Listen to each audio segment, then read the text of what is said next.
Joel, the federal government has revealed it will only fund road projects across the country if the states are willing to split the cost.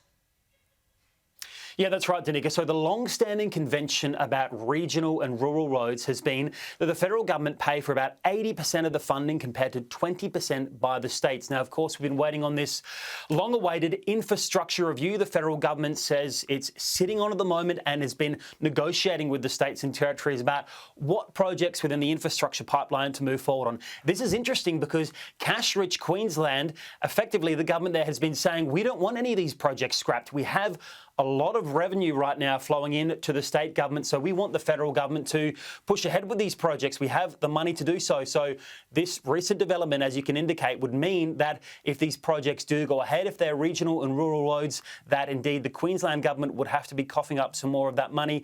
That's how these negotiations appear to be going. Let's take a listen to the Transport Minister, Catherine King.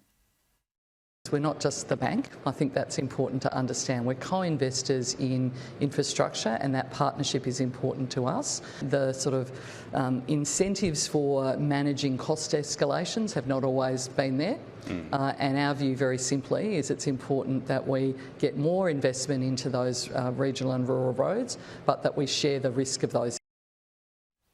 And these concerns that the federal government have really been echoed from Infrastructure Australia. The head of that organisation, Adam Kopp, has said today that Australia at the moment does not have the workers, nor does it have the funding to pull off all the projects in the infrastructure pipeline at this point in time. So governments will have to be making some tough decisions. You've got massive inflation, you've got 13 rate rises, and governments really need to take a hard look at their pipeline and make sure that they're prioritising the most meritorious projects, the projects that tick the most boxes in productivity, decarbonisation and achieving livability for our communities. So, Danica, the federal government is yet to reveal which of the projects on a national level will be scrapped or delayed, but we do know that some of them will be scrapped. OK, Joel, thank you for the update.